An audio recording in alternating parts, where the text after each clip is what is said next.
مثال دی ہے آپ کو سمجھانے کے لیے کہ رمضان المبارک وہ عزت اور عظمت والا مہینہ ہے جس کا تعارف کسی عام آدمی نے نہیں، رب کریم کے قرآن نے بیان فرمایا ہے اور میرے مصطفیٰ کریم کی زبان اطہر نے بیان فرمایا ہے۔ لیکن آنے سے پہلے بخاری مسلم میں حدیث ہے، حضرت سلمان فارسی رضی اللہ تعالیٰ عنہ کہتے ہیں رمضان شروع ہونے سے پہلے نبی پاک نے ہمیں مسجد میں بلایا اور خطبہ ارشاد فرمایا باقاعدہ، اور ارشاد فرمایا لوگو تم پر ایک مہینہ آنے والا ہے جس میں اللہ اپنے بندوں پر خاص قسم کی رحمتوں کا نزول فرماتا ہے۔ خود رسول پاک نے ہمیں کس قدر زیادہ اس مہینے کا اکرام کرنا ہے اور کس قدر زیادہ اس کو اہمیت دینی ہے اور کس قدر زیادہ ہمارے لیے وہ باعث عظمت ہے کہ جس مہینے کے فضائل خود رسول پاک علیہ السلام نے بیان فرمائے۔ اور نبی پاک صلی اللہ علیہ وسلم نے فرمایا کہ اس مہینے میں تم نفل پڑھو گے تو اللہ فرض کے برابر ثواب عطا فرمائے، اور فرض کا ثواب اللہ 70 گنا عطا فرمائے۔ کتنا بولیے؟ اچھا ہوتا پتہ کیا ہے، ہمارے ہاں لوگوں کو پتہ چل جائے نا فلاں کاروبار آج کل زیادہ صحیح چل رہا ہے تو سارے لوگ وہی کاروبار شروع کر لیتے ہیں۔ سی این جی کچھ دنوں بڑی زبردست تجارت ہوتی تھی، تو میرا خیال ہے کہ ہر کلومیٹر پر اللہ ماشاءاللہ سی این جی نظر آتی تھی۔ اب لوگوں نے سمجھ لیا ہے کہ شاید کھانا کھانے کا لوگوں کا مزاج زیادہ ہے، تو ہم جس چوک میں کھڑے ہوتے ہیں، جس جگہ جاتے ہیں، وہاں لوگ سب سے پہلے بتاتے ہیں کہ یہاں فلاں ہوٹل بڑا معروف ہے، اس پہ آپ کو کھانا کھلائیں گے۔ تو اب ہر آدمی نے ہوٹل کھول لیا، بلکہ اللہ تعالیٰ معاف کرے ہمارے ہاں تو تعلیم بڑی اچھی تجارت ہے۔ جب سے سرکاری اسکولوں کی حالت تھوڑی خراب ہوئی تو ہر بندے نے پرائیویٹ اسکول کھول لیا، بہت بڑی تجارت ہے معاذ اللہ۔ میں کبھی کبھی پریشان ہو جاتا ہوں کہ وہ قوم کیسے آگے بڑھے گی جو تعلیم بیچتی ہے۔ اور اللہ تبارک و تعالیٰ مجھے معاف کرے تو ہمارے ہاں تو صحت کا شعبہ سب سے زیادہ تجارت کا حامل ہے، کہ اگر کوئی آدمی اچھی انویسٹمنٹ کر کے کسی اچھی جگہ ہاسپٹل بنا کے کوئی 2-4 اسپیشلسٹ ڈاکٹر بنا لے تو پھر تو وہ بے شک جھاڑو کے ساتھ پیسے جمع کرے، مسئلہ ہی کوئی نہیں۔ ہم یہ کرتے ہیں کہ جو پتہ محسوس ہوتا ہے نا کہ اس جگہ مجھے رمق زیادہ نظر آ رہی ہے، تجارت میری زیادہ بڑھے گی، تو لوگ ادھر توجہ کر لیتے۔ او خدا کے بندو، صحابہ کا مزاج یہ تھا کہ جہاں انہیں پتہ چلتا تھا نا اس نیکی کا ثواب زیادہ ہے تو وہ بھاگ کر اس نیکی کی طرف توجہ کرتے تھے۔ آپ صحابہ کی سیرت کی کتابیں دیکھیے، حضرت انس بن مالک رضی اللہ تعالیٰ عنہ فرماتے ہیں جب نبی پاک علیہ السلام نے رمضان کی شان بیان کی تو صحابہ کا یہ مزاج بن گیا کہ وہ اپنے سارے کام رمضان سے پہلے سمیٹ لیتے تھے، رمضان شریف سے پہلے سارے کام سمیٹ لیتے، لینے دینے کے معاملات صاف کر لیتے، خریداری ہو جاتی، گھر کے اندر کوئی کام کرانا ہوتا تو وہ رمضان سے قبل کرا لیتے، یکم رمضان کو وہ مسجدوں میں ڈیرے لگا لیا کرتے تھے۔ وہ کہتے تھے نیکیاں جمع کرنے کے ایام ہے، نیکیاں۔ دیکھیں نا، سب سے مصروف ترین زندگی ہمارے نبی پاک صلی اللہ علیہ وسلم کی زندگی ہے۔ 23 سالوں میں نبی پاک علیہ السلام نے 2300 سالوں سے بھی زیادہ کام کیا۔ بڑا مصروف وقت تھا حضور کا، بڑا مصروف۔ ہمارے یہاں نا میں ایک جگہ پہ حاضر تھا تو ایک بزرگ تقریر فرما رہے تھے، وہ کہہ رہے تھے اب خانقاہوں میں جو اللہ اللہ ہو رہی ہے وہ چھوڑ کے باہر نکلو، اب میدان میں نکلنے کا دور ہے۔ تقریر ختم ہوئی تو میں نے کہا حضرت ناراض نہ ہوئیے گا، ویسے کون سی خانقاہ میں اللہ اللہ ہو رہی ہے جہاں سے آپ باہر نکالنا، تو دور ہی گزر گیا اللہ اللہ کرنے کا، اب تو لنگر شنگر چل رہا ہے خانقاہوں میں، یا باتیں شاتیں ہو رہی ہیں، کیلو کال کی دنیا ہے، مستی اور حال کی تو کب سے چلی گئی۔ کم باذن اللہ جو کہتے تھے وہ رخصت ہو گئے، خانقاہوں میں مجاور رہ گئے یا گور کن۔ اب تو کہاں، اب کس کو آپ کہہ رہے ہیں کہ اللہ اللہ چھوڑ کے باہر آؤ؟ کون اللہ اللہ کر رہا ہے؟ اللہ ماشاءاللہ ہے حال ہی کوئی نہیں۔ اسلام فقط اللہ اللہ کا مذہب نہیں۔ نبی پاک صلی اللہ علیہ وسلم نے کہا لا رہبانیت فی الاسلام، میرے اسلام میں رہبانیت کا کوئی حصہ نہیں۔ ایک آدمی جا کے صرف مسجد میں بیٹھ جائے، حقوق سارے چھوڑ دے، بال بچوں کو بھول جائے، اسلام اس کی حوصلہ افزائی نہیں کرتا، حوصلہ شکنی کرتا ہے۔ وہ والی صوفی کا درس حضور نے نہیں دیا کہ مسجد میں بیٹھو اور بس مسجد میں بیٹھو، خانقاہ میں بیٹھو، بلکہ نبی پاک صلی اللہ علیہ وسلم ہمیں بدر میں بھی نظر آتے ہیں، حضور خود جنگ کا لباس پہن کر ہمیں احد میں دکھائی دیتے ہیں۔ نبی پاک صلی اللہ تعالی وسلم ہمیں خندق کے موقع پر ہاتھ میں کدال پکڑ کر نبی پاک علیہ السلام ہمیں کھدائی کرتے ہوئے نظر آتے ہیں. مسجد نبوی تعمیر ہو رہی ہے تو حضور ہمیں خود اینٹیں اٹھاتے ہوئے دکھائی دیتے ہیں. سارے کام حضور نے کیے ہیں. لیکن میرے بھائی یہ یاد رکھو، اگر بدر میں جانا میرے نبی کی سنت ہے تو غار حرا میں چپ کر کے بیٹھ کے اللہ اللہ کرنا یہ بھی میرے نبی کی سنت ہے صلی اللہ تعالی علیہ وسلم. اگر احد میں، خندق میں، حنین میں، میدان میں رہنا حضور کا طریقہ ہے تو غار ثور میں 3 دن اللہ اللہ کرنا بھی نبی پاک کا ہی طریقہ ہے. اگر سارا دن تبلیغ کرنا حضور کا طریقہ مبارکہ ہے تو ساری رات مصلی پہ کھڑے رہنا. اور صحیح مسلم میں حضرت عائشہ فرماتی ہے کہ قدموں پہ ورم آ جانا یہ بھی تو میرے نبی کا طریقہ ہے نا. تو میرے بھائی اس کو کون اپنائے گا؟ مصروف ترین زندگی نبی پاک کی، اس کے باوجود اللہ کے رسول ہر سال 10 دن کا اعتکاف کرتے تھے. ہر سال. ایک سال جہاد پہ گئے تھے، اعتکاف نہیں ہو سکا. اگلے سال میرے نبی پاک نے 20 دنوں کا اعتکاف فرمایا، پچھلے 10 دن کا. میں نے ایک بزرگ کی تعریف کی، ایک اپنے بڑے پیارے میرے محبت والے دوست ہیں، ان کے سامنے میں نے کہا یار یہ بندہ بڑا 4 سال اعتکاف کرتا ہے. تو انہوں نے ترجمہ کر دیا میری بات کا، تھوڑی سی تشریح کر دی. کہنے لگے ماشاءاللہ فارغ ہو گئے، اب بچوں کی شادی ہو گئی، اب فارغ ہیں. تو میں نے کہا کہ آپ یہ کہنا چاہتے ہیں کہ جو فارغ ہوتا ہے وہ اعتکاف کرتا ہے؟ آپ یہ کہنا چاہ رہے ہیں؟ چونکہ میرا پیار تھا تو میں نے کہا ان سے کہ جو کوہ طور پہاڑ آپ نے سر پہ رکھا ہوا ہے آپ بھی ذرا اتار کے پھینکیں، دیکھوں تو صحیح کہ آپ کون سا مار کا فتح کر رہے ہیں. کس طرح کا ہمارا رویہ ہے، کس طرح کی ہماری سوچ. اگر کوئی شخص خیر کا کام کر رہا ہے تو بجائے اس کی حوصلہ کہتے ہیں اب فارغ ہے، بچوں کی شادی ہو گئی، بچے کام کاج کرتے ہیں اس لیے بیٹھتے ہیں. تو میں نے کہا آپ نے جو پہاڑ اٹھایا وہ بھی ذرا دکھائیں. روٹی آپ بچوں کو دیتے ہیں کہ اللہ دیتا ہے؟ ان کی پرورش کی ذمہ داری آپ کی ہے یا رب کریم کی ہے؟ تو 2 گھڑیاں محنت کرنے کا مطلب یہ ہے کہ تم نے پہاڑ اٹھایا ہوا ہے سر پہ. تو اس طرح کے فلسفہ ہم بیان کرتے ہیں. افسوس یہ ہوتا ہے کہ رمضان المبارک اس میں بھی وہی سیاستیں، وہی خوش گپیاں. میں تو دعا مانگتا رہتا ہوں کہ اللہ روزوں میں کوئی الیکشن نہ آئے. آپ بھی آمین کہہ دیں. ورنہ وہی مصیبتیں، وہی جھوٹ سچ، وہی دروازوں پہ وہی. خدا کا واسطہ بس کر دو، رمضان شریف ہے، ٹھہر جاؤ ذرا. کیا ہو گیا ہے؟ میرے نبی پاک صلی اللہ علیہ وسلم نے فرمایا 11 مہینے جنت سجائی جاتی ہے اور پھر رمضان میں اللہ اپنے بندوں کے لیے جنت کے دروازے کھول دیتا ہے. 1 گھنٹہ پہلے صفائی کرتے ہیں مہمان نے آنا ہو تو 1 گھنٹہ، ورنہ بچے دوبارہ سے پھر چیزیں بکھیر دیں گے. 1 گھنٹہ پہلے صفائی ہوتی ہے، لمبی نہیں. لیکن میرے نبی پاک نے فرمایا رمضان کے لیے رب کریم 11 مہینے جنت کو سجاتا ہے. چھوٹی بات ہے، روزے آ گئے، معمولی حیثیت ہے. ہم لوگ انہی معاملات میں، میں منع کرتا ہوں، ہمیشہ منع کرتا ہوں، آپ کو ہر سال منع کرتا ہوں. میں پابندی سے 1-2 اخبار ڈیلی دیکھتا ہوں. میرا ناشتہ نہیں ہوتا جب تک اخبار نہ ہو، چونکہ بزرگوں کا فتویٰ ہے جمعے کا خطبہ وہ دے جو عالمی حالات سے باخبر ہو. ہم کوئی رسمی تقریر نہیں کرتے کہ لوگوں کو کہیں کہ روزے آ گئے تو کون سا مہینہ چل رہا ہے تو مہینے کے حساب سے خطاب ہو. رسول اللہ صلی اللہ تعالی علیہ وسلم کی امت کے جو ذمہ دار اور پہرے دار ہوتے ہیں انہیں امت کی پہرے داری کرنی ہوتی ہے. اس لیے وہ یہ نہیں دیکھیں گے کہ کون سا موضوع چل رہا ہے اس پر میں نے 1 گھنٹہ گزارنا ہے. ترجیحات پر بات ہوگی.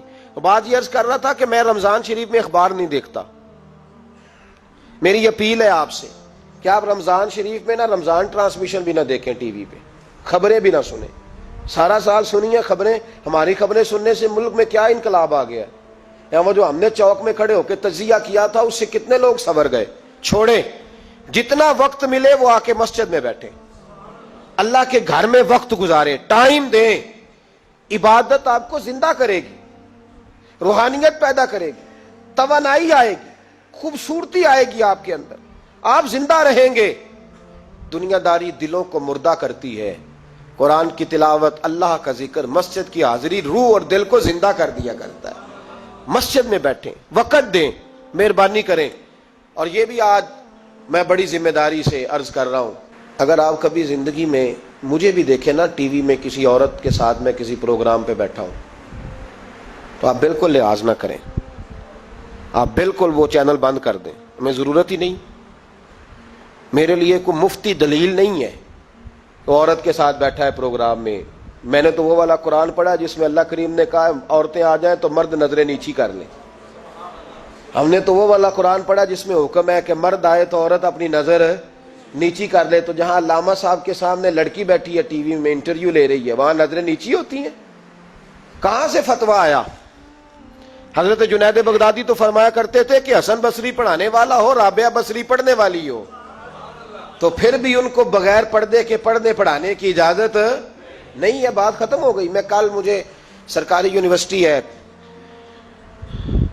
جامعہ کوٹلی کشمیر کی، انہوں نے مجھے دعوت دی کہ آپ کو لیکچر دینا ہے سائنس، تقوی اور رمضان، تو اسٹوڈنٹس ہوں گے، کچھ پروفیسر ہوں گے، تو میں نے کہا کہ اتنے بڑی جگہ آپ نے مجھے بلا لیا، یونیورسٹی لیول کے طلباء تو بڑے آگے جا چکے ہوتے ہیں، چلیں خیر۔ میں وہاں حاضر ہوا، جب میں پہنچا تو ایک پروفیسر صاحب مجھ سے کہنے لگے کہ لڑکیاں بھی ہیں، تو میں نے کہا کہ ٹائم دیتے وقت آپ سے گزارش کی گئی تھی کہ لڑکیاں نہیں ہونی چاہیے، تو وہ ایک جملہ بولنے ہی لگے تھے، تو میں نے ان سے کہا کہ آپ مجھے دکھیاں نوس مولوی سمجھ لیں، میں پرانے خیالات کا ہوں، آپ مجھے پرانا سمجھ لیں، اس لیے کہ میرے حضرت صاحب فرمایا کرتے تھے ہر چیز نہیں لے لینا، دین نہ نیا لینا۔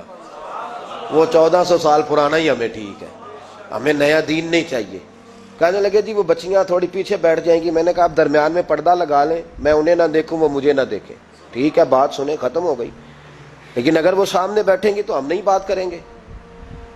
تو وہ چونکہ پی ایچ ڈی لیول کے لوگ ہوتے ہیں، زیادہ پڑھے ہوتے ہیں، دلائل دینے کی کوشش کی، تو میں نے کہا میں دلیل نہیں سنتا، میں سنتا ہوں یا اللہ کا قرآن یا مصطفیٰ کا فرمان، تو آپ مہربان۔ لیکن انہوں نے ضد نہیں کی، بڑے اچھے لوگ تھے، انہوں نے کہا جی ٹھیک ہے لڑکیاں نہیں بیٹھیں گی۔ میرا عرض کرنے کا مقصد یہ ہے کہ کیا فرق پڑتا ہے ہمیں؟ بہت سارے ذرائع ہیں عورتوں تک پیغام پہنچانے کے، پیغام پہنچ جاتا ہے، کوئی حرج نہیں۔ آپ باپ پردہ بندوبست کریں، ہمارے رمضان کے فجروں کے درس میں ہزاروں کی تعداد میں عورتیں آتی ہیں، ان کے لیے باپردہ بیٹھنے کا بندوبست ہے۔ لیکن کچھ ضروری ہے کہ ٹی وی پہ ایک عورت بن سور کے سامنے بیٹھے اور آپ اس کے سوالوں کے جواب دیں؟ ہمارے لیے نہ کوئی مفتی دلیل ہے، نہ کوئی شیخ الحدیث دلیل ہے، اس طرح کا کوئی مفکر محقق ہمارے لیے دلیل نہیں، ہمارے لیے دلیل رسول اللہ کی ذات ہے صلی اللہ تعالی علیہ۔ ختم ہو گئی بات۔ اس لیے کوئی ایسی ٹرانسمیشن نہ دیکھو، کسی طرف توجہ نہ کرو، یار 30 تو روزے ہیں، وہ بھی کئی دفعہ 29 ہو جاتے ہیں۔ اللہ کہہ رہا ہے ایام معدودات، ایک گنتی کے دن ہے۔ اور میرے بھائی کیا مصیبت ہے، میرا وقت نہیں گزر رہا، آپ یقین کریں اللہ جانتا ہے، ہم تو رمضان کو زنجیریں ڈالتے ہیں، یہ کام بھی رہ جاتا ہے رمضان گزر جاتا ہے، یہ بھی رہ جاتا ہے رمضان گزر جاتا ہے، یہ بھی نہیں ہو پاتا رمضان، پتہ نہیں کس وقت روزے آتے ہیں، کب نکل جاتے ہیں، کہتے ہیں میرا وقت نہیں گزرتا تو میں ٹی وی دیکھتا ہوں۔ قرآن سارا پڑھ لیا ہے، حدیثوں کا مطالعہ ہو گیا، اپنی آخرت کے لیے نفل سارے پڑھ لیے، تسبیحات ساری ہو گئی، جو اب ٹائم نہیں گزرتا تھا تو ٹی وی پہ جا بیٹھے، کدھر چلے گئے ہم؟ علامہ اسماعیل حقی نے حدیث لکھی، حضرت عائشہ صدیقہ رضی اللہ تعالیٰ عنہ فرماتی ہیں، تفسیر روح البیان میں موجود ہے، کہتی ہیں ایک دن حضور اچانک میرے ساتھ آرام فرماتے، بستر سے اٹھے نکل گئے۔ ہمیشہ نبی پاک علیہ السلام کا طریقہ مبارکہ تھا، جب رات کو تہجد کے لیے اٹھتے تو کہتے ابو بکر کی بیٹی حق تیرا ہے، وقت تیرا ہے، پر اگر تو اجازت دے تو میں اپنے اللہ کو راضی کر لوں۔ آج حضور نے پوچھا ہی نہیں، بستر سے اٹھے چلے گئے، کہتی میں اٹھی، میں نے دائیں بائیں دیکھا، محبوب نظر نہ آئے، حضور کی تامد استعمال شدہ پڑی تھی، وہ تامد میں نے اٹھا کے اوڑھ لی اور میں نکل گئی حضور کو تلاش کرنے۔ کہتی ہیں جب میں باہر گئی مسجد نبوی شریف کے ساتھ جنت البقیع کی جانب، نبی پاک سجدے میں تھے، کہتی ہے میں گئی، تھوڑی دیر کھڑی ہوئی، حضور نے آہٹ سنی تو پوچھا تو کون ہے؟ میں نے کہا میں عائشہ ہوں۔ تو محبوب نے فرمایا یہ عائشہ کون ہے؟ میں نے کہا یا رسول اللہ میں آپ کی زوجہ۔ فرمایا زوجہ کیا ہوتی ہے؟ یا رسول اللہ میں ابو بکر کی بیٹی۔ تو نبی پاک نے فرمایا یہ ابو بکر کون ہے؟ حضرت عائشہ کہتی ہیں میرا کلیجہ پھٹنے کو آیا، میں وہاں سے پریشان حال واپس آئی، جب میں گئی تھی تب بھی ہلکی ہلکی بارش تھی، واپس لوٹی تو پھر بھی ہلکے ہلکے قطرے بارش کے گر رہے تھے، میں آ کے ہامتی کامتی بیٹھ گئی، تھوڑی دیر گزری تو نبی پاک تشریف لے آئے، تو حضور صلی اللہ تعالی علیہ وسلم نے مجھے پریشان دیکھا تو کہا عائشہ کیا ہوا؟ کہا حضور آج وہ ہوا ہے جو کبھی نہیں ہوا۔ یا رسول اللہ میں پریشان ہو گئی ہوں۔ حضور عجیب بات ہے، میں گئی ہوں، آپ نے پوچھا کون ہے تو میں نے کہا میں عائشہ۔ کا عائشہ کون؟ آپ کی زوجہ۔ فرمایا زوجہ کون؟ ابو بکر کی بیٹی۔ کا ابو بکر کون؟ اور پھر حضور میں گئی ہوں تو میرے کپڑے بھیگ گئے، آپ آئے ہیں تو کپڑے خشک ہیں، سمجھ نہیں آئی۔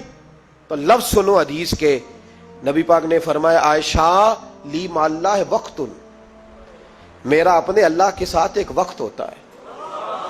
کس کے ساتھ؟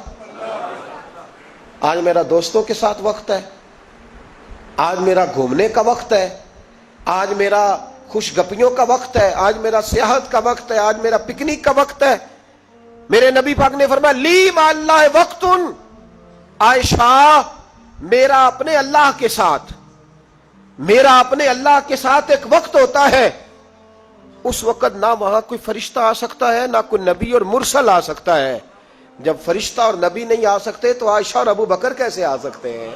تو کہا یا رسول اللہ پھر وہاں ہوتا کون ہے؟ تو حضور فرمانے لگے ایک میں ہوتا ہوں، دوسرا میرا رب ہوتا ہے، تیسرا کوئی موجود نہیں ہوتا۔ امت کو درس دیا ایک وقت 24 گھنٹوں میں ایسا لایا کر جس میں تو اپنے رب کو دکھڑے سنائے، جس میں تو دعائیں مانگے، جس میں تو عرض و نیاز کرے، جس میں تو اپنے گناہوں کی معافی چاہے۔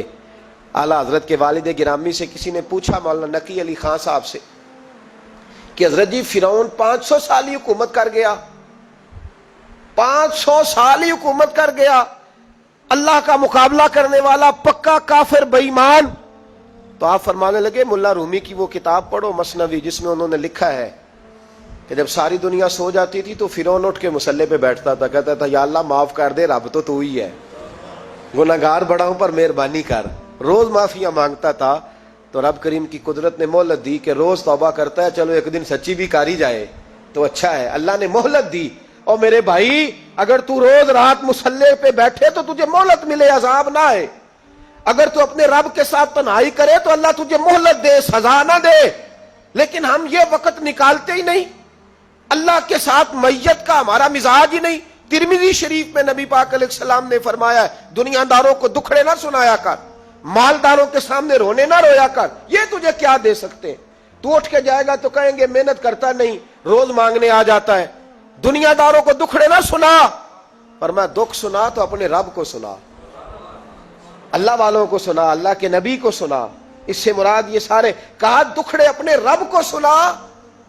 اگر تو اپنے رب کو دکھڑے سنائے گا تو تھوڑی دیر ضرور ہوگی، لیکن ایک دن ایسا ضرور آئے گا، میرے مصطفیٰ کریم فرماتے ہیں رب تجھے دنیا سے بے نیاز کر کے مالا مال فرما دے گا۔ دھوکے کا مزاج نہ بنا، کینچی لے کے نہ گھوم کے کیسے جیب کاٹ سکتی، اللہ کو دکھڑے سنا۔ حضرت عائشہ عرض کرنے لگی حضور چلے یہ تو سمجھ آ گئی، لیکن بارش مجھ پہ پڑی آپ پہ پڑی نہیں، تو کہا عائشہ تم نے اوڑا کیا تھا؟ کہا حضور آپ کی طامت، فرمایا بارش کوئی نہیں تھی، جب تو نے میری طامت لی تو خدا کی رحمتیں تم پر برسنے لگ گئی۔ تو حضور کے وجود سے لگی ہوئی چیز کوئی اوڑھ لے تو رحمت برستی ہے، تو میرے نبی کی مسجد چومنے سے کیوں رحمت نہیں برستی؟ جالی چومنے سے کیوں نہیں برستی؟ جہاں جہاں حضور رکے، جہاں جہاں نبی پاک ٹھہرے، وہاں جانے سے کرم کیوں نہیں ہوتا؟ تو عزیزو یاد رکھو، رمضان میں ایک ڈیوٹی آپ نے یہ کرنی ہے کہ عبادت کو وقت دیں، ٹائم نکالیں۔ جو اتنے سے بھی فارغ ہے نا، وہ 19ویں روزے تک کل فارغ ہو کے 20 کو اعتکاف بیٹھے۔ زندگی میں ایک دفعہ اعتکاف تو ویسے بڑا ضروری ہے، ہمارے بزرگوں نے لکھا ضروری ہے ایک بندہ اعتکاف کر لے زندگی میں ایک دفعہ، ہر سال کرے تو سنت ادا ہوگی۔ ویسے سنت مؤکدہ الکفایہ ہے، بستی میں اگر کوئی بھی نہ بیٹھے گا تو سارے گناہگار ہوں گے۔ ہم انشاءاللہ اس مسجد میں اس سال اجتماعی اعتکاف کریں گے۔ میں نے یہ پروگرام بنایا ہے کہ لوگ اعتکاف تو بیٹھتے ہیں لیکن نہ بیچاروں کو قرآن مجید پڑھنا آتا ہے، نہ نماز وضو غسل کے مسائل آتے ہیں، نہ انہیں پتہ ہے کہ رات عبادت کیسے کرنی ہے۔ تو میں نے یہ ارادہ کیا، اس سال میں نے معافی لیا ہاتھ باندھ کے، میں نے کہا یار سارا سال میں پورے ملک میں گھومتا ہوں، اس سال رمضان میں میرا ارادہ ہے میں صرف اپنے شہر میں رہوں، میں کہیں نہ جاؤں، تاکہ جو جہاں سے بھی چل کے آئے اسے فون نہ کرنا پڑے، میں اسے مل جاؤں ویسے ہی۔ تو میں انشاءاللہ تعالیٰ یہیں رہوں گا، اور رمضان کی 10 راتیں میں اپنے اعتکاف والوں کے ساتھ گزاروں گا انشاءاللہ تعالیٰ۔ یہاں آپ لوگ آئیں، جو سنجیدہ قسم کے لوگ ہیں ان کو ساتھ لائیں، وہ یہاں آ کے اعتکاف کریں۔ لنگر شریف بھی ہم دیں گے جو ہماری توفیق ہوگی، اور انشاءاللہ دونوں وقت دیں گے اپنی توفیق کے مطابق، اور یہ کوئی صدقہ زکوٰۃ خیرات سے نہیں ہوگا، یہ آپ ہمارے مہمان ہوں گے تو یہ مہمان نوازی ہوگی انشاءاللہ تعالیٰ۔ تو یہ اپیل آخر میں اعلان کرنا تھا، پر چلو بات آ گئی تو میں نے شروع میں ہی کر دیا۔ یہاں ہم مقدور بھر کوشش کریں گے آپ کے لیے اجتماعی اعتکاف کا بندوبست، ہمارے جو دیگر طلباء علماء ہوں گے وہ بھی آپ کے ساتھ وقت گزاریں گے، وضو غسل نماز کی چیزیں سکھائیں گے آپ کو، قرآن مجید پڑھنا پڑھانا سکھائیں گے. 10 دنوں میں جو ممکن ہو سکے گا ہم انشاءاللہ تعالیٰ کریں گے. تو اعتکاف میں وقت دیں. دوسرا کام آپ نے یہ کرنا ہے رمضان شریف میں کہ قرآن پاک زیادہ سے زیادہ پڑھنا ہے. پڑھیں گے انشاءاللہ. اگر آپ ناراض نہ ہوں تو ہم نے قرآن مجید پڑھنا بالکل ہی چھوڑ دیا. قرآن پاک کھلتا ہی نہیں, توجہ ہی نہیں, مزاج ہی نہیں. سارا دن بیت جاتا ہے, قرآن مجید نہیں کھلتا, قرآن مجید نہیں پڑھا جاتا. ایک شخص مجھ سے ملنا چاہ رہے تھے مسجد نبوی شریف میں حاضر تھا, تو وہ ایک دفعہ آئے گزر گئے, میں قرآن شریف پڑھ رہا تھا, پھر آئے تو گزر گئے قرآن شریف, تیسری دفعہ پھر آئے تو کہنے لگے آپ نے کتنا کو پڑھنا ہے. میں نے ان سے کہا کہ مہربانی کرو مجھے دعا دو کہ اللہ مجھے پڑھتا ہی رکھے. آپ نے یہ کیا لفظ ادا کر لیے کہ کتنا کو پڑھنا ہے. خدا کے بندو یہاں کام کیا ہے؟ اگر تلاوت بھی نہیں کرنی تو کرنا کیا ہے وہاں؟ میں اکثر کہتا ہوں کہ چونکہ ہم تو مسیتڑ ہیں, ہمارا تو مزاج ہے مسجدوں میں رہنے کا, چونکہ عام لوگوں کا مزاج نہیں ہوتا تو وہاں بھی بازاروں کو ٹائم زیادہ دیتے ہیں, خریداری میں وقت زیادہ لگاتے ہیں. اگر ہماری طبیعت مسجد میں بیٹھنے کی ہو, قرآن پاک پڑھنے کی ہو تو بڑا ذوق بن جائے. قرآن مجید امام اعظم ابو حنیفہ امام اعظم رمضان شریف کے اندر 61 قرآن مجید پڑھا کرتے تھے. کتنے؟ 60 اور 1 61. ایک قرآن شریف دن میں پڑھتے, ایک رات کو پڑھتے, پورے دن میں قرآن مجید ختم کرتے, ایک رات کو.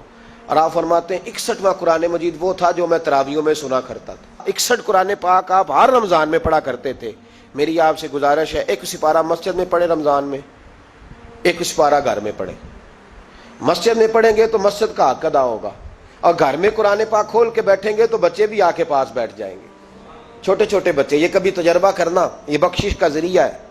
جب آپ بچوں کی ماں سویرے سویرے بڑا اچھا دوپٹہ لے کے اور مصلی بچھا کے اور قرآن مجید کی ریل رکھ کے اور پھر اس کو خوشبو لگا کے جب کھولتی ہے نا, تو اس کی جو 2-2.5 سال کی بچی ہوتی ہے وہ بھی کہیں سے دوپٹہ ڈھونڈنے لگ جاتی ہے, وہ بھی دوپٹہ لے کے آتی ہے اور دائیں بیٹھتی ہے. اس کا جو 4 سال کا بچہ ہوتا ہے نا, اگر ابا بیٹھا ہے اور 4 سال کا بچہ بھی کہیں سے ٹوپی ڈھونڈ کے لاتا ہے, اسے پڑھنا نہیں آتا, لیکن وہ بھی آ کے نا سپارہ لے کے بیٹھ جاتا ہے.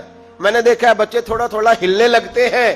قسم اللہ کی عزت کی, مجھے ایسے لگتا ہے کہ جب بیٹیوں کے بیچ ماں بیٹھ کے قرآن پڑھتی ہے اور جب بیٹوں کے بیچ باپ بیٹھ کے قرآن پڑھتا ہے تو مجھے لگتا ہے خدا کے فرشتے بھی آسمان کے دروازے کھول کھول کے دیکھتے ہیں, کھول کھول کے دروازے دیکھتے ہیں کہ یہ کس طرح کا رنگ ہے کہ چھوٹا سا بچہ توتلی زبان.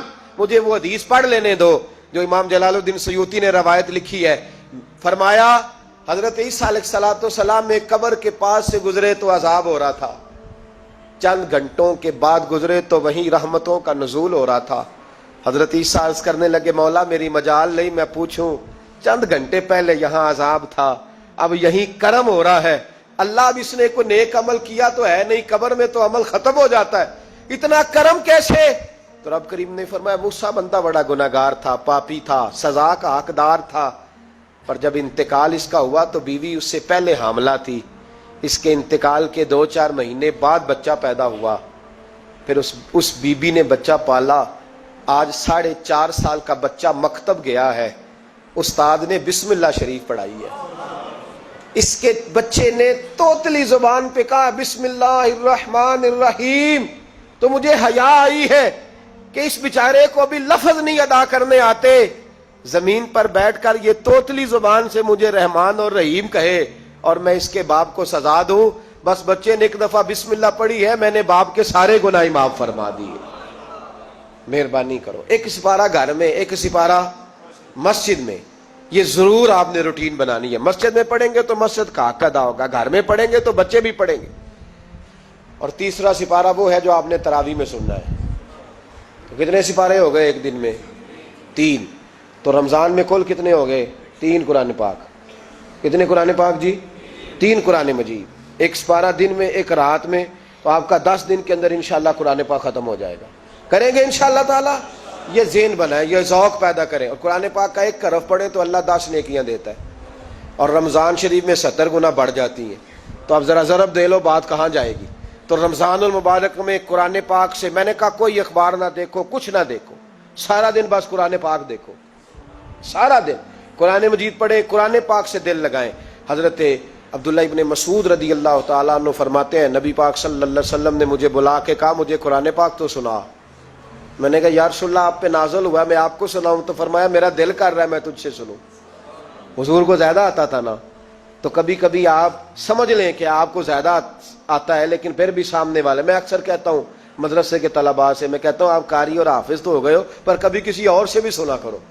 کہا کرو سناؤ یار دو آیتیں, دل کر رہا ہے. حضرت ابی بن کعب رضی اللہ تعالیٰ عنہ کہتے ہیں نبی پاک تشریف لائے تو مجھے کہنے لگے ابی ادھر آ میں تجھے قرآن پاک سناؤں. میں نے کہا یا رسول اللہ مجھے فرمایا مجھے اللہ نے حکم دیا ہے کہ میں تمہیں سناؤں. حضرت ابی رو کے کہنے لگے یا رسول اللہ رب کریم نے میرا نام لیا ہے؟ میں کہاں وہ کہاں؟ فرمایا ہاں تیرا نام لیا ہے. رونے لگے, کہنے لگے حضور پھر تو میں بڑا خوش نصیب ہوں, سنائیے میں سنتا ہوں. تو حضور سننا بھی حضور کی سنت ہے, سنانا بھی نبی پاک کی سنت ہے. قرآن مجید کو سنیں. اور پھر یار دکھ کی بات ہے نا کہ پاسپورٹ کے دفتر تو میں 2.5 گھنٹے کھڑا رہوں, شناختی کارڈ کے لیے میں 1.25 گھنٹہ کھڑا رہوں, اور میں پہلی دفعہ سعودی عرب جاؤں تو امیگریشن کے لیے 2.5 گھنٹے بھی مجھے لائن میں لگنا پڑے تو میں لگا رہوں. دنیا داری کے لیے تو میں اتنا کھڑا رہوں, اور تراویح کے لیے مجھے 1 گھنٹہ نہ کھڑا ہوا جائے اور میں بہانے کرتا پھروں. تو پھر یاد رکھو وہ حضرت سیدہ اسماء کا کرتی تھی, نبی پاک نے مجھے کہا تھا اسماء اللہ کے راستے میں گن گن کے نہ دینا ورنہ وہ بھی تجھے گن گن کے دے گا. جب ہم رب کریم کو وقت اس طرح دیتے ہیں کہ دنیا داری کے لیے تو ساری ہمارے پاس ہمتیں موجود ہیں, اور تراویح کا وقت آیا تو بہانے ڈھونڈنے لگ گیا. تراویح کا وقت آیا تو وہ جو ہے اس نے شروع کر دی بات کہ جناب میرے فلان جگہ تکلیف ہے اور مجھے بلڈ پریشر ہو جاتا ہے تو پسینہ بڑا آتا ہے. تو اب تو آسانیاں ہی بڑی ہیں. صحابہ کہتے جب ہم مسجد نبی میں نماز پڑھنے جاتے تھے, بارش ہوتی تھی تو مسجد میں پانی کھڑا ہوتا تھا, کیچڑ کھڑا بن جاتا تھا, تو ہم اپنی جھولیوں میں خشک مٹی ڈال کے لے جاتے, اپنی اپنی جگہ بچھا لیتے مٹی, اور پھر ہم نماز پڑھتے تو ہمارے پیشانیوں پر بھی مٹی لگ جاتی. تو ایک صحابی جھاڑ رہے تھے تو نبی پاک نے فرمایا نہ جھاڑ, جب تک چہرے پہ رہے گی فرشتے درود بھیجتے رہیں گے. اب تو ایسی لگے ہوئے مسجد میں, پھر بھی تو تراویح نہیں پڑھتا. تو ایک تو عبادت کو ٹائم دیں, دوسرا قرآن مجید زیادہ سے زیادہ پڑھیں, رمضان میں زیادہ سے زیادہ پڑھیں, مسجدوں میں ٹائم دیں. مجھے دکھ ہوتا ہے جب رمضان میں بھی نماز کے بعد مسجد کو تالا لگتا ہے. اگر ہم سارے آئیں مسجدوں میں, ہم رمضان شریف کے اندر وقت دیں, جس کے پاس ٹائم ہو وہ آ کے بیٹھ جائے, قرآن مجید کھول لے, تو میرا خیال ہے کہ مسجدیں بھی ہمیں دعا دیں گی کہ دیکھو ہر وقت انہوں نے میرے اندر تلاوت کی. ایک اور بات بھی عرض کرنی ہے, یہ مجھے کہا گیا ہے, میری اپنی طرف سے نہیں, یہ مجھے رکا دیا گیا ہے. کہہ دوں پکے نمازی ناراض تو نہیں ہو جائیں گے؟ جو پکے نمازی ہیں مسجدوں کے وہ میرے ساتھ وعدہ کریں, ناراض تو نہیں ہو جائیں گے؟ نہیں تسی نہیں بول دے, تساں ہو جانا. پکے بول دے نہیں پے, پکے کور دے نے پے. پکے نمازی, یہ پکے نمازیوں سے بات, ناراض تو نہیں ہو جائیں گے؟ یہ بول کے بتائیں, انشاءاللہ کہیں. کچے نمازیوں کو شکوہ ہے کہ پکے نمازی رمضان میں ہمیں گھورتے ہیں, رکھے دیے مجھے انہوں نے, کہتے ہیں پکے نمازی, کہتے ہیں فصلی بٹیرے آ گئے. یہ زیادتی ہے, یہ ظلم ہے. آپ پکے نمازی ہیں تو مہربانی کریں, آپ وہ جو آپ نے صف لاٹ کرائی ہے نا اپنے نام پکی, کہ ایتھے میں بھائی نہ رو, تو کتوں آ گیا, یہ چھوڑ دیں آپ, مہربانی کریں. یہ اللہ کا گھر ہے, یہ کسی کے نام رجسٹری ہو سکتی. جو آیا ہے نا بیچارہ, چلو کبھی کبھی صحیح, مہربانی کریں اس کو ٹائم دیں, بیٹھنے دیں, کچھ نہیں ہونے لگا. اور جب وہ آئے نا تو دعا کریں, جب اس کو دیکھیں تو کہ یا اللہ یہ آیا ہے تو ہمیشہ آتا ہی رہے, اس کو دعا دیں. مہربانی, بچے شکوا کرتے ہیں, کہتے ہیں پکے نمازی سانس نہیں لینے دیتے مسجد میں. اور ایک بات اور, یہ حضرت علی کا قول ہے, اس کو دل کی تختی پہ لکھ لینا, دل کی تختی پہ شیر خدا کی شیروں جیسی باتیں. حضرت مولا علی شیر خدا فرمایا کرتے تھے, وہ نیکی کرنے والا اچھا نہیں جو نیکی کر کے اکڑ جاتا ہے اور دوسروں کو گناہگار سمجھتا ہے, وہ نیکوکار اچھا نہیں. فرمایا کرتے تھے اس سے وہ گناہگار اچھا ہے جو گناہ کر کے کم از کم شرمندہ تو ہوتا ہے نا. فرماتے ہیں جو گناہ کر کے شرمندہ ہو وہ زیادہ اچھا ہے اس سے جو نیکی کر کے اکڑ جائے. تو تھوڑی سی نیکی کر کے, پرہیزگاری کر کے ساری دنیا کو گناہگار سمجھنے لگ جانا, یہ تو بت پیدا کر لیا ہے تو نے اپنے اندر. اس بت کو توڑ دے, پتہ نہیں کون کب آئے اور اللہ کا ولی بن جائے. کوئی آیا لے کے چلا گیا, کوئی عمر بھر بھی نہ پا سکا. میرے مولا تجھ سے گلا نہیں, یہ تو اپنا اپنا نصیب ہے. تو مہربانی کریں پکے نمازی, تھوڑی شفقت کریں. یہ میں سب سے نہیں کہہ رہا, جو گھورتے ہیں صرف ان سے کہہ رہا ہوں. کچھ پکے نمازی ہیں تو الحمدللہ دل کے بھی بڑے پکے ہیں, سوچ کے بھی بڑے پکے, اچھے ہیں, خوبصورت لوگ. لیکن کچھ ایسے لوگ ہیں, ہمارے شہر کے ایک ڈاکٹر صاحب ہیں, میں نے کہا آپ نماز مسجد میں پڑھا کریں. ان کی عمر کافی زیادہ ہو گئی ہے، تو کہتے ہیں حضرت میں پڑھوں گا انشاءاللہ. ان کو میں نے دوائی لینے گیا تو وہاں بھی میں نے بات شروع کر دی. میں نے کہا آپ مہربانی کریں. کہتے میں آؤں گا. کچھ دنوں کے بعد میں نے اس مسجد میں نماز پڑھی، اور خاص کر کے پڑھی کہ یہ ٹائم ہے. میں نے فون کیا کہ ڈاکٹر صاحب آپ نظر نہیں آئے. تو کہتے ہیں سب ناراض نہ ہو جان. نمازی مجھے کہتے تھے خیر ہے ڈاکٹر صاحب، کہیں غلط جگہ تبادلہ تو نہیں ہو گیا، کوئی مصیبت تو نہیں آ گئی؟ تو کہتے ہیں مجھے شرم سی آتی ہے کہ نمازی اس طرح، ویسے بھی میں گیا نہیں، 60 سال عمر ہو گئی، تو اب نمازی تو یہ آپ کیا کر رہے ہیں؟ ہم کوئی اللہ کی رحمت کے منشی ہیں کہ ہم سے پوچھ کے وہ دے گا جس کو دے گا؟ کیا کرتے ہو؟ او بھائی، حضرت باجدید بستامی رحمت اللہ تعالی علیہ جیسے لوگ کہا کرتے تھے جنہوں نے ساری زندگی جھوٹ نہیں بولا، حرام نہیں کھایا، فرماتے تھے الفن کہتا ہوں، بالغ ہونے کے بعد نماز قضا نہیں کی، لیکن پھر بھی کہا کرتے تھے دعا مانگو میرا رب مجھ سے حساب نہ پوچھ لے. حساب والا نہیں ہوں میں، درگزر والا ہوں. عدل کریں تے تھر تھر کمبن اچیاں شانہ والے، یہ تو فضل کریں تے بخشے جامن میرے جے منہ کالے. تو مہربانی کریں. آگے چلیں. رمضان شریف میں سخاوت کرنی ہے. حضرت انس بن مالک رضی اللہ تعالیٰ عنہ فرماتے ہیں جس طرح تیز آندھی چلتی ہے، ذرا مثال دیکھیں صحابی کی کتنی خوبصورت. فرماتے ہیں جس طرح تیز آندھی چلتی ہے نا، اس طرح رمضان میں میرے نبی کی سخاوت چلا کرتی تھی. نبی پاک ہر سائل کو دیتے. جو قیدی بند ہوتے نا، قیدی جنگ کے قیدی کفار، حضور انہیں بھی آزاد کر دیتے رمضان میں. فرماتے جاؤ تمہیں آزاد کیا. سخاوت کریں. اور میرا مشورہ ہے اس دفعہ غریبوں سے غریب سخاوت کریں. نسخہ دے رہا ہوں امیر ہونے کا. تو سخی ہو جا، رب کریم تجھے امیر کر دے گا. سخی بن جا. مالا والے سخی نہیں ہوندے تے سخیاں کول مال نہیں ہوندا. ایتھے اوتھے دوواں جہان نہیں، سخی کنگال نہیں ہوندا. سخی بن جاؤ. میرے نبی پاک علیہ السلام نے فرمایا بندہ کبھی بھی جیب کا سخی نہیں ہوتا، سخی وہی ہوتا ہے جو دل کا ہوتا ہے. غریبوں کو میرا مشورہ ہے کہ 10 روپے دو، لیکن رمضان میں روز دینا، ہر شام دینا. غریبوں کو ساتھ بٹھاؤ، روٹیاں کھلاؤ، افطاریاں کراؤ. غریبوں کے گھروں کے اندر سوٹ پہنچاؤ. مدارس کے طالب علموں کو کپڑے خرید کے دو. جو کچھ نہیں دے سکتا وہ ایک مسواک لا کے دے. ڈیوٹی کرو. اپنے دائیں بائیں غریبوں کا خیال رکھو. جن گھروں میں اکثر دیکھتے ہو کہ دال کا شاپر جاتا ہے، وہاں رمضان شریف میں صبح صبح گوشت پہنچاؤ. مہربانی کرو. غریب امیر تو کسی کو تب دے گا جب اس نے ووٹ لینے ہوں گے. وہ تو وہاں زکوٰۃ دے گا جہاں سے اسے پتا ہوگا کہ میری تعریف اچھی ہوگی. وہ تو مسجد میں اس وقت خرچ کرے گا جب اس کا نام بار بورڈ پہ لکھا جائے گا. غریبوں، تم نے ظلم کیا ہے. اگر تم اپنی 4 غریب بھائی مل کے ایک غریبنی بہن کا خیال رکھتے تو اس غریبنی کو محلے کے چودھری کے پاس نہ جانا پڑتا. اگر 4 غریب بھائی ایک غریب بھائی کا خیال کر لیتے، تھوڑے تھوڑے جو صاحب حیثیت تھے، تو وہ مجبور نہ ہوتا. مہربانی کرو. حضرت عبداللہ ابن عمر رضی اللہ تعالیٰ عنہ ہر روز مدینے کے مسکینوں کو ڈھونڈ کے لاتے تھے. فرماتے تھے کہ ان کو ایک تھیلا دینا میں عزت نہیں سمجھتا. ڈھونڈ کے لاتے غریبوں کو اور اپنے سامنے دسترخوان بچھاتے رمضان میں، اور پھر ان پہ کھانے چنتے اور فرماتے غریب کھائیں گے تو میرا اللہ راضی ہوگا. ساتھ بٹھا کے کھلاتے. ایک بڑی عجیب بات ہو گئی، گھروں میں ہو جاتی ہے. جن گھروں میں زیادہ مہمان آتے ہیں وہاں یہ مسئلے بن جاتے ہیں. ایک دن زوجہ کہنے لگی کھانا آپ کا یہ آج مہمان کو نہ لائیے گا. کہہ دیتی ہیں نا بیویاں کبھی کبھی. یہ نافرمانی نہیں. اگر آپ کو کھڑا کیا جائے نا رمضان میں روزہ رکھ کے باورچی خانے تو لگ پتا جائے. اس کو نافرمانی نہ سمجھے. بیوی نے پکا کے نہیں دیا جی. تو حضرت عبداللہ ابن عمر کی زوجہ کہنے لگی آپ کا کھانا ہے، مہمانوں کا کوئی نہیں. تو حضرت عبداللہ ابن عمر کہنے لگے اللہ تجھے جزا دے، تو روز پکا کے دیتی ہے، چل اس طرح کر مجھے سرکہ اور کھجور دے دے، روٹی میرے مہمان کو دے دے. تو آپ کی زوجہ رو پڑی. کہنے لگی اگر آپ افطاری والوں کا اتنا خیال کرتے ہیں تو میں نہ کروں؟